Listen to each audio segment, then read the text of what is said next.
Turning to Tesla, California Governor Gavin Newsom excluding Elon Musk company from a proposal that would offer EV rebates to buyers if a federal subsidy is repealed. Newsom's office telling Bloomberg it's due to the plan's market share limitations.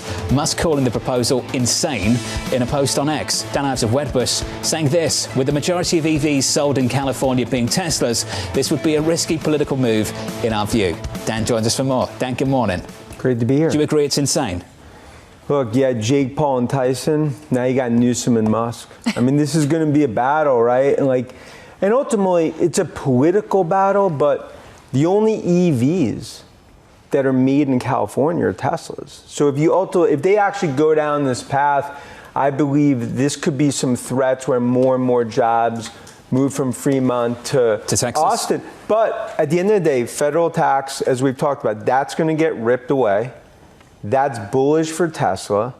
You're just going to see this back and forth. Before we get into that, let's just dig into this relationship. What is behind it? We know what was behind it with Biden. What this basically came down to was union workers not being at Tesla in the way that they were at GM and Ford. What's this one about? Look, I think, first off, Musk was iced out of the Biden administration for years, right? It was really focused on Detroit in terms of GM, Ford, and others. If you look here, is that there's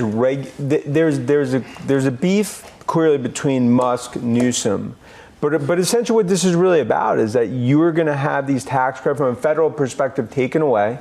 California clearly trying to do something to stop that, but the reality is that the money ran out on this program in California. So Dan, this is important. The support at a federal level is clearly with Elon Musk. At a state level in places like California, it looks like because of this tension, he's losing it. How important is that relationship at both the state and federal level when it comes to things like autonomous driving?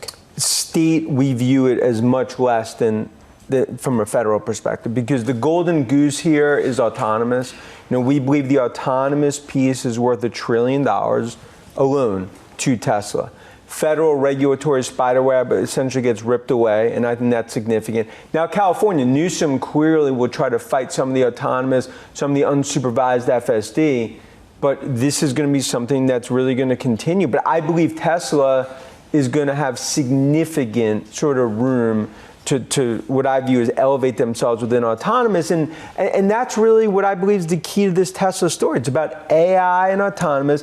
What Newsom's doing here when it comes to California, this is essentially almost a sideshow to the broader story here with Tesla, which is why it's really been a Cinderella story since Trump got in because of the Musk bet. But when it comes to autonomous driving and the federal regulations, it's not a light switch. This has to go through Congress. Elon Musk and his proximity to power cannot just basically get this over the finish line. Of course, not in itself, but could move it significantly toward the finish line. So he gets it to the 2-yard line. Right now, it's at the 40-yard line. 50, midfield. So he can get to the 2-yard line, but that's also why with the red sweep and just relative to what we see with coming out of the Beltway, being there over the last week, we feel like there's a groundswell for autonomous. But no doubt when it comes to EVs. You feel there's a groundswell in Congress as well? I believe there's a groundswell. The reason I think there's a groundswell based on our view and what we hear is because of what's happened in China. Because China is now going so far ahead of the U.S. when it comes to autonomous because of the lack of really regulatory spiderweb. That's why Trump, you have an AI czar come in. But who's going to be, from an AI czar perspective, Musk is going to have a front row seat to really everything here. And that's why it continues to be the poker bet for the ages for Musk, betting on Trump. So basically, and this sort of goes to the heart, in some ways, of the beef between Newsom and Musk, the idea that it's one thing to be transactional in your policies if you're in the White House and you're in Washington, D.C. It's another if you're sitting at the state. And the White House will probably trump that. There is just a question of how far that will go. Do you actually believe that there will be policies crafted specifically to benefit Tesla over some of the rivals in the United States because of Musk's closeness to the White House? Yeah, I think, look, clearly, Tesla is in just a much different situation relative to autonomous. So they have the scale and scope on EVs. So you pull the tax credit, gives them a huge advantage just relative, to federal subsidies. But on autonomous, it's their world. Everyone else pays rent, along with Waymo. So when you look at this relative to other automakers, they're essentially almost going to have to license from Tesla. But when it comes to the state level, you look at Newsom. Look, does this end up in a UFC fight? I don't know. I mean, this is going to continue to play out between this beef, Newsom and Musk. Musk and Trump, this is not going away. I actually see this something that's going to continue to expand, and it's going to be from China tariff discussions. What's this friendship really like, and will it last? Well, of course, I've seen them together, but very shortly. You know, I live in New York, and they're in Mar-a-Lago or SpaceX launch. They just seem to be having fun, a lot of fun, and it's nice for both of them to have fun. And Elon really respects him a lot and is really happy that there's a future for America now. 안녕하세요. 블룸버그에서 댄 아이버스의 인터뷰 영상을 보셨습니다. 최근에 캘리포니아 주지사가 테슬라를 잡고 굉장히 떠들썩한 이슈를 만들어내고 있죠.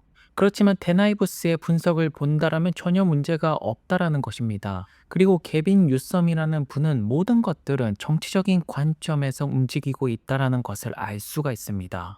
현재 캘리포니아 쪽에서는 테슬라만 보조금을 줄 수가 없다, 이러한 입장을 내놓는 이유는 머스크의 반대편에 서면 바로 대선 주자로 거론이 되기 때문입니다. 왜냐하면 머스크가 되었던 트럼프가 되었던 적이 많은 스타일입니다. 머스크의 반대편에 서면 이목을 집중받을 수가 있죠. 왜 결국 정치적인 이유로 이러한 발언을 한다라고 밖에 해석을 할 수가 없냐면, 민주당이 정책적으로 가장 밀어줘야 될 기업은 바로 테슬라입니다. 다른 기업도 아니고 테슬라를 가장 밀어줬어야겠죠. 그래서 캘리포니아에 있는 모든 시장 분들이 유썸처럼 생각하는 것은 아닙니다. 합리적으로 판단을 한다면 이분과 같은 의견이 나올 수가 있죠. 산호세의 시장인 매트라는 분입니다. 테슬라만 전기차 보조금 안 주는 거 완벽하게 반대를 한다. 결국 민주당이 원하는 것은 전기차 대세 시장입니다. 그러려면 규모의 경제화를 만들어야 되고, 더 많은 사람들이 전기차를 이용하면 이용할수록 전기차의 가격대는 떨어질 수가 있습니다. 그리고 미국의 소비자들이 가장 타고 싶은 전기차는 바로 테슬라죠. 캘리포니아에서 전기차를 생산하고 가장 많은 전기차를 판매하는 테슬라를 외면한다라면 결국 하는 모든 말들이 거짓말이라는 뜻이겠죠.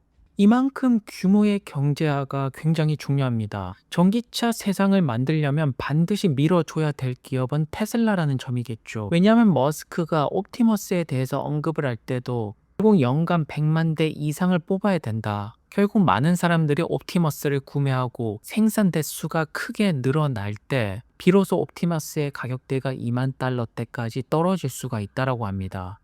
그래서 댄 아이버스는 확실하게 정리를 해주고 있죠. 최근에 테슬라가 되었던 머스크를 비판하는 이런 이야기들은 다 정치적인 입장이다. 테슬라의 펀더멘탈이랑 전혀 관계가 없다라는 것입니다. 그리고 머스크가 오랜만에 미국 전기차에 대한 이야기를 합니다. 현재 리비안에게 가장 중요한 것은 미래 차량 모델을 위해서 수십억 달러 펀딩을 받는 것이 중요한 것이 아니라 지금 가지고 있는 모델만으로 매출 총이익 마진을 흑자로 만들어내야 된다라고 합니다. 여기서 말하는 매출 총이익 마진은 완벽한 흑자가 아닙니다. 넷 인컴 순이익으로 들어서야지 돈을 벌게 되는 것이고, 보통 매출 총이익 마진이 흑자로 돌아선다라는 것은 어느 정도 시스템적으로 구조적으로 굉장히 좋아졌다라는 것을 뜻하는 것이겠죠. 그리고 리비안이 올해 4분기 매출 총 마진 흑자를 노리고 있습니다. 일단 여기 먼저 도착하는 것이 우선이고요.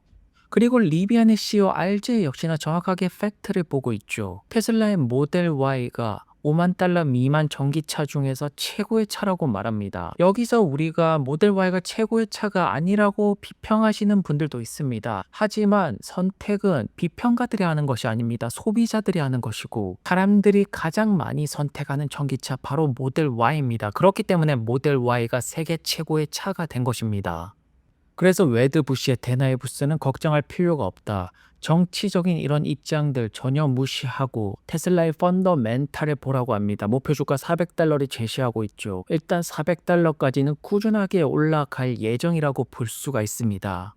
왜냐하면 테슬라 스토리의 핵심을 보는 것이 가장 중요합니다. 그것은 바로 자율주행입니다. 예전 같으면 전기차 보조금 이런 거에 테슬라가 굉장히 흔들릴 수가 있죠. 하지만 테슬라 같은 경우에는 더 이상 전기차 이슈에 대해서 흔들릴 이유가 없습니다. 왜냐하면 테슬라를 폭발적으로 상승시킬 요소는 이제는 전기차가 아니라 자율주행으로 점차 그 트렌드가 바뀌고 있기 때문입니다. 현재 기가 텍사스에서는 사이버캡이 계속해서 테스트가 되고 있습니다. 이 차량이 언제 출시가 될까요? 이거에 따라서 테슬라의 주가 변동성이 결정이 날 것입니다. 그리고 저는 정말로 얼마 남지 않았다라고 확신을 가지고요. 왜냐하면 미국의 정권이 밀어주고 머스크가 강력하게 추진을 하고 있고 현재 자동차 시장의 트렌드 그 흐름 역시나 자율주행으로 넘어가고 있습니다. 이제 사이버캡이 빠르게 출시를 할 수가 없는 이유를 도저히 찾을 수가 없습니다. 테슬라가 대세가 될 거라는 것을 점차 확신을 가질 수가 있고요.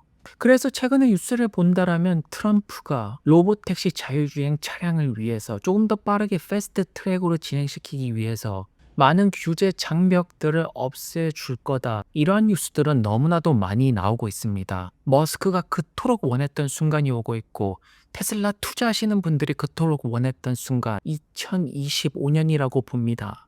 그래서 테슬라가 많은 분들이 스스로 운전해 주는 세상, 이제는 더 이상 if가 아니라 현실로 다가오고 있다라는 점이겠죠. 그렇다면 뉴욕에서 보이시는 옐로우 캡 테슬라 택시 차량이 곧 있으면 로봇택시로 변할 날이 다가왔다라는 것입니다. 최근에 테슬라 같은 경우는 로봇택시 전시에 굉장히 바쁩니다. 많은 분들에게 우리가 로봇택시를 만들어내고 있다라는 것을 알려주고 있죠. 이제는 상용화만 남았다라는 점입니다.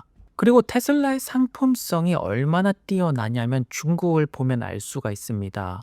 중국 사람들은 테슬라 차량을 굉장히 좋아합니다. 전기차 시장에서 외국 브랜드 성공한 기업 테슬라밖에 없습니다. 다른 브랜드들은 중국 분들에게 선택을 받지 못했죠.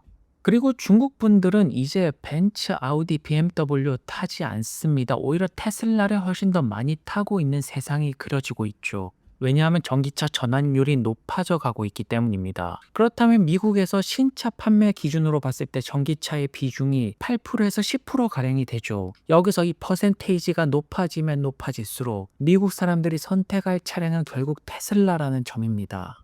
현재 중국에서 들려오는 소식통에 의하면 모델 Y의 새 버전이죠. 주니퍼가 내년 1월 달에 판매가 진행되지 않을까 이런 소식이 나오고 있습니다. 그리고 상하이 메가팩 공장 같은 경우에는 12월 달에 완성이 될 거라는 소식도 나오고 있죠. 이제 앞으로 테슬라의 공식적으로 메가팩 완공 소식을 차분하게 기다리면 될 것입니다. 이제 미국에서는 소프트웨어, 중국에서는 에너지 부분, 매출이 터져 나올 곳이 너무나도 많다라는 점입니다.